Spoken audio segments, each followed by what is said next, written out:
What's up, guys? Mikey in the building. Hope you guys had a great day today.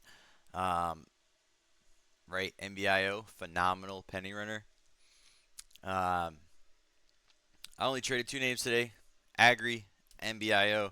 Agri was a fail. MBIO was a huge winner for me. Still need to get better at trying to hold some, but I thought I traded this pretty well. I just still swinging some shares right now. This was a crazy move from ads. One of the biggest things to go over too is daily, right? Daily is super important. You know, um, I can't emphasize enough, right? But to really focus on high volume vwap days, structure, leading into these names, right? There was so much volume consolidating into this right underneath 41, which was previous vwap volume day, but over this pivot as well. And the increasing volume that led into this before this actually broke out and retested these 41s, this like snapped through that and then consolidated and pulled back, right, on this one. Right out of the gates, just to begin with, too, something to consider. This thing was plugging away and crushed 50% right away, but had a lot of volume, 2.5, 2 mil, consistent volume 1 minute candlesticks throughout the whole entire move all the way up, and it did pull back, right? I know sometimes things can look like they're about to break down. Um, that wasn't the case over here. This did consolidate a lot over this pivot right over here against 29 cents. Did not break down. A couple key things on this one to me was especially this breakdown zone right here, right? I'll mark it back on my chart, but particularly this breakdown zone right here. See if I can get it to hit. Right, if you draw this across now, plus or minus, you could have just went all the way through right here. But to me, the fact that we're reclaiming this breakdown zone right here and not getting heavy, and especially right after this 1037 candle to me was very key. Okay, pretty obvious doji. But the way this actually whiplashed, I call it like the rubber band effect too on level 2, where it tries to break out and tries to stuff and then consolidates. This did not break down, all right? This was super key, all right, before this actually started to go. Another one on this was this 5 minute candle too that stuck out, and another 5 minute breakdown zone right here, okay? But the fact that this tried to stuff right here and then did not break down. 41 was an average up ad for me on this one. Oh, sorry. This is where I hit it pretty hard and held for 60s. Um, got over 20 cents a share on this one, and then it started to consolidate sideways and crank more. A couple things I need to get better at is is to re-add. I just didn't want to give away my average and then ruin my core, but I'm going to see if we can get a nice we got about like 40 minutes left to close. I hope this gaps up tomorrow morning up into the 200s, possibly the 200 EMA. Definitely want to see this clear the 200 SMA right over 125s. Was this re-add? This thing would constantly try to break down on multiple areas and could not break down all the way. There was so much soaking and absorption going on. All right, a couple key things on the book too. Um, I wish I was more focused on this a little bit earlier, which is fine. Oh, my PC's cranking too much, but that's okay. All right. A couple of key things to really emphasize and focus on too was this particular spot right here where they tried to break this down under 31. So that's that breakdown zone, right, from earlier with that whole pretty much huge consolidation, right? This could not break down, all right? And these offers being pulled to me were key, okay?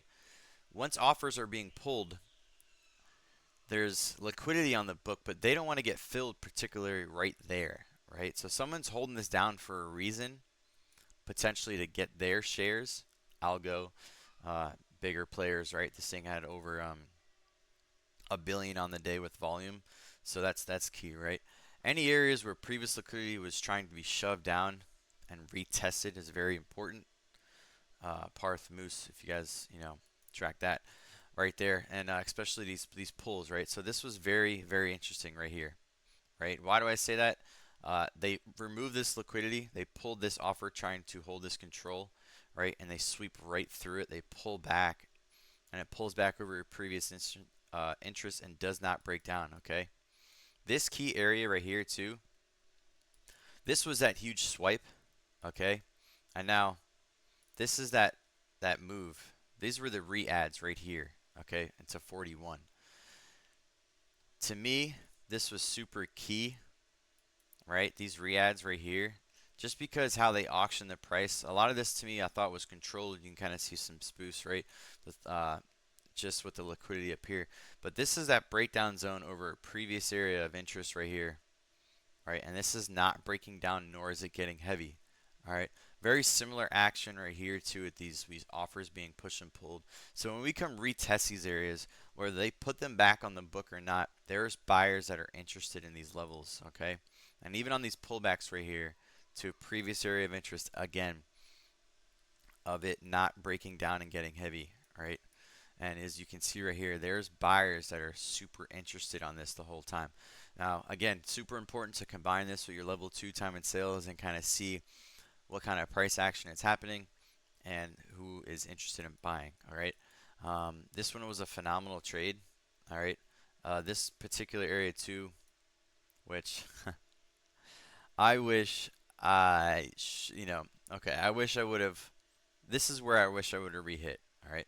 I particularly drew this zone out on the book and just kept riding my 41s all the way up on this one, but that was another previous area of interest, and I kind of drew this one out to make this one kind of stand out. So this area where there's a bunch of liquidity going through, this pulls back and does not get heavy.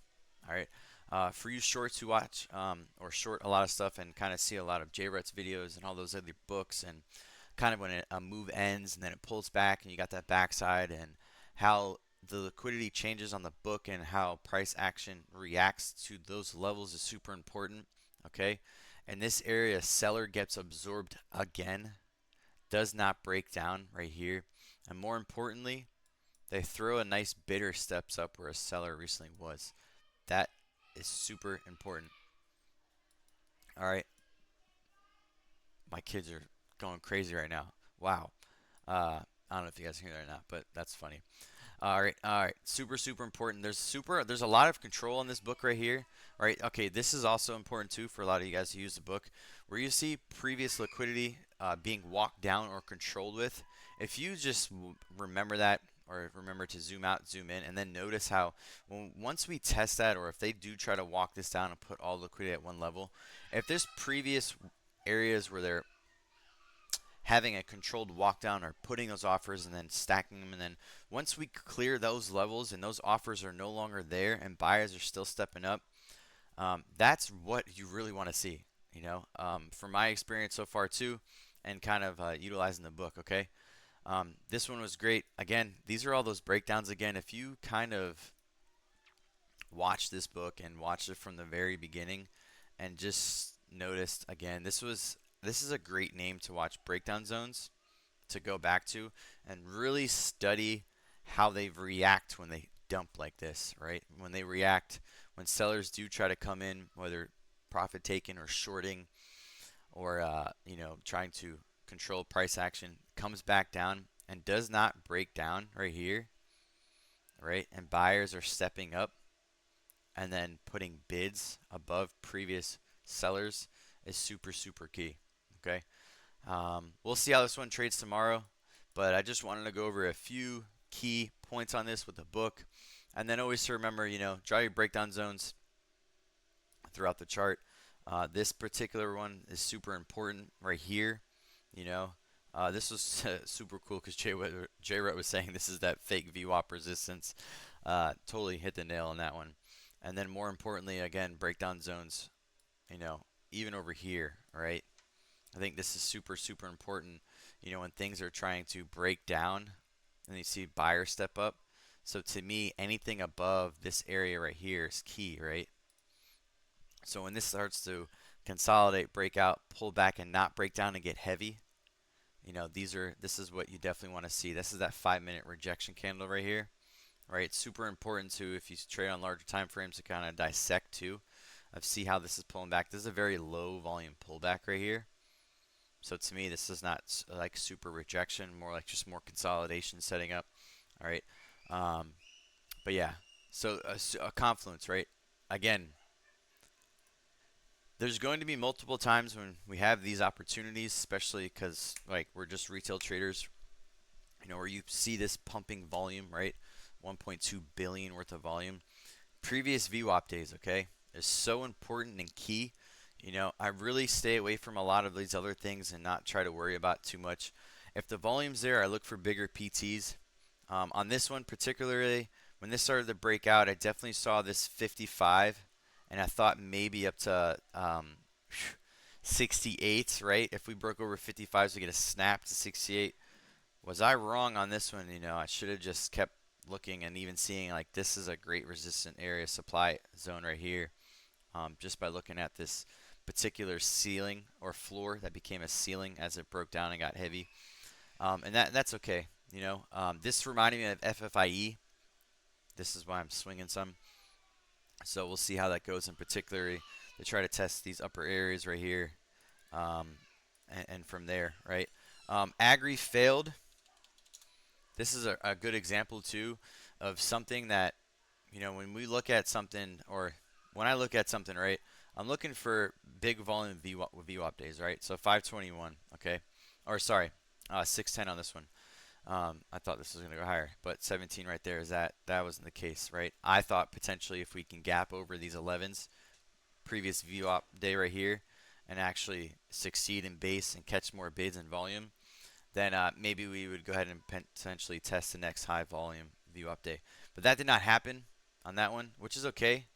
There wasn't a lot of range on this one, but just a little bit of size and trying to execute this right here was okay. But real quick, sorry, this is just a nice example of this one rejecting that high volume VWAP day. Volume's trying to come in, push it through, and then fails, gets heavy, and then starts to break down. You got this backside 1-minute flag that tries and then fails, and it breaks down and gives it all the way back, right? So instead of filling the gap more to the upside, this rejected that high volume VWAP day and then rejected it and then filled the gap downwards.